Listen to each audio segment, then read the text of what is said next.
All right, we're back to where we started, sauerkraut.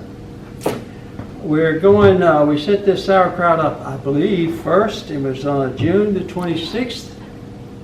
May 25th. Why May 25th? That's what's on the thing. Oh, listen, so that, keep me straight, we sample out of one jug and we never open the other jug. So remember that? And I want you to kind of look at the color. And I'm going to take them out of the container in a minute so that we'll give an idea of the taste.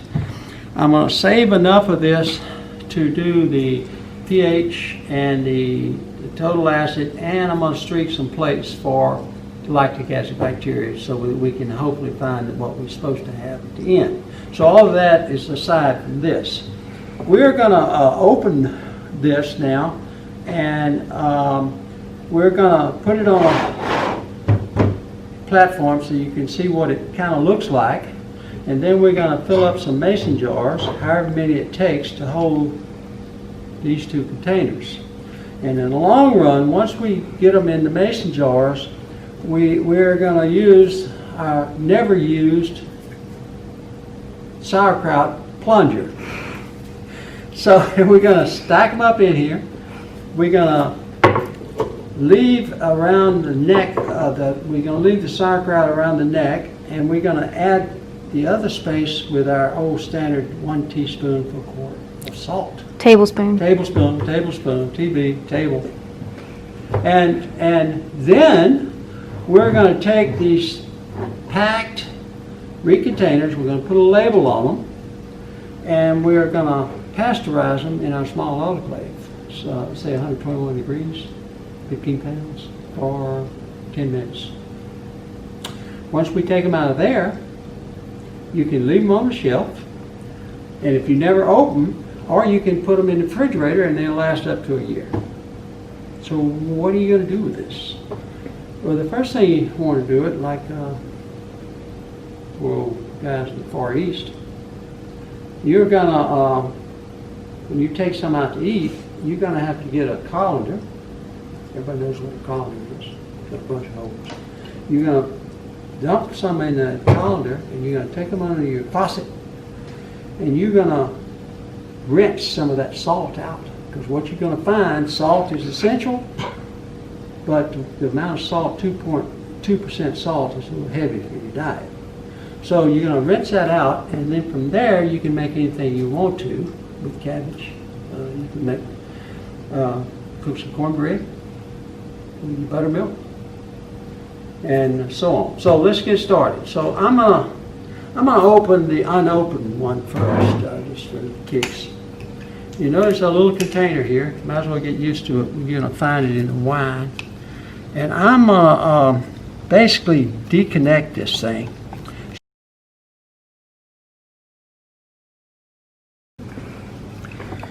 Now, open the top, and you can see that the weight is still there.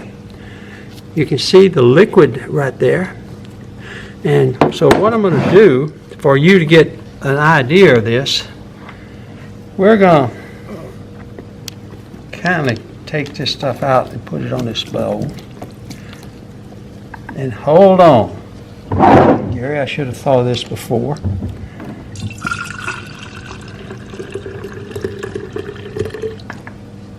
What's wrong with that? Boy, that's a nice looking juice there, huh? Let me get it all.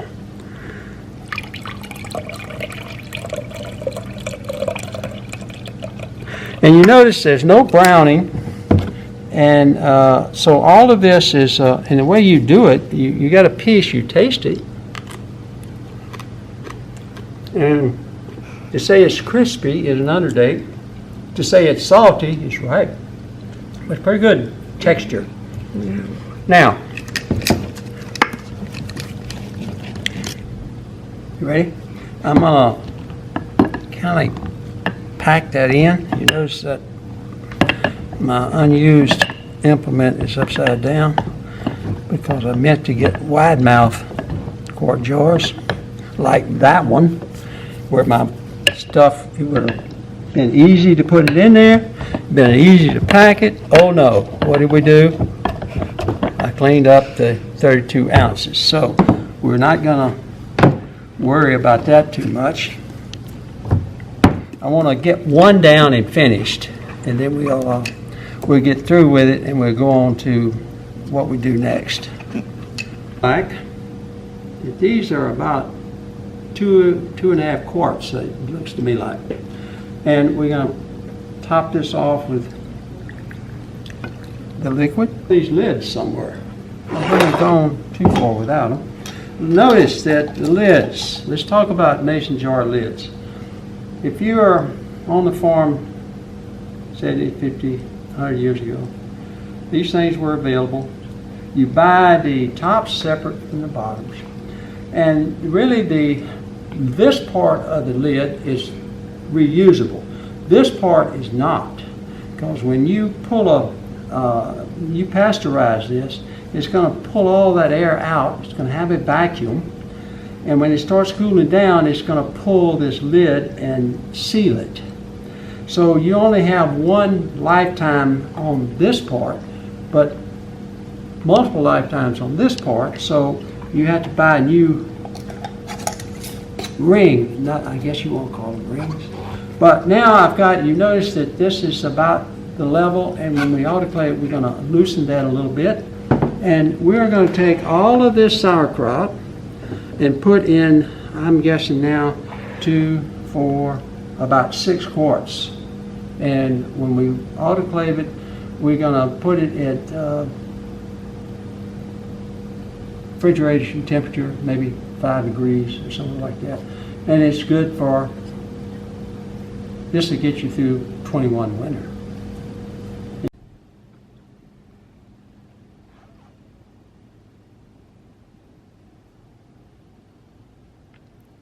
All right, that's a finished product. We're gonna go put them in the autoclave to pasteurize them.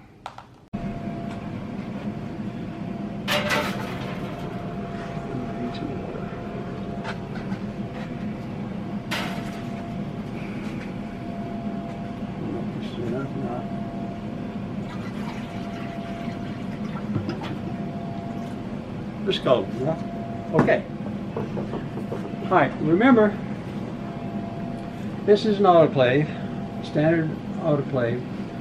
It gets up to 121 degrees centigrade, and we measure the length of time by the quantity of stuff we have in there.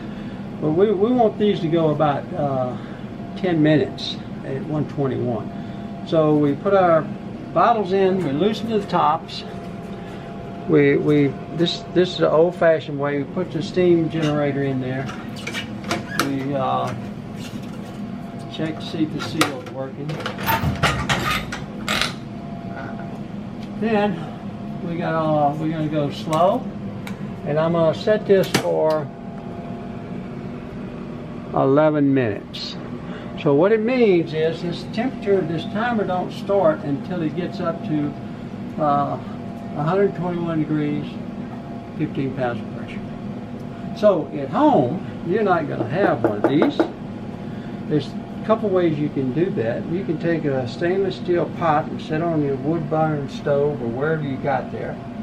You use mason jars, you wash them out, you ferment your product, you fill it up, and you put your salt over the top of it. Loosen the lid, and if you're doing if you've got a pressure cooker, your grandmother may have one, you time it for, say, 10, 15 minutes, and you steam it for that length of time.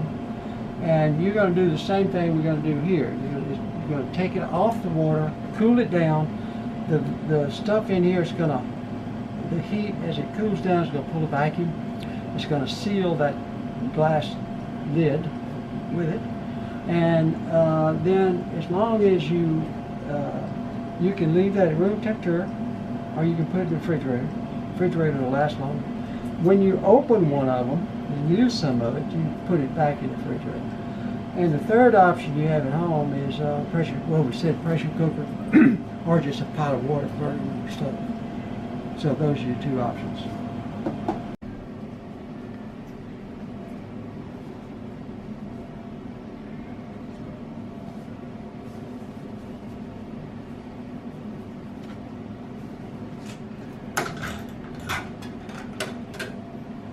Okay. I'm gonna. Now, what's gonna happen?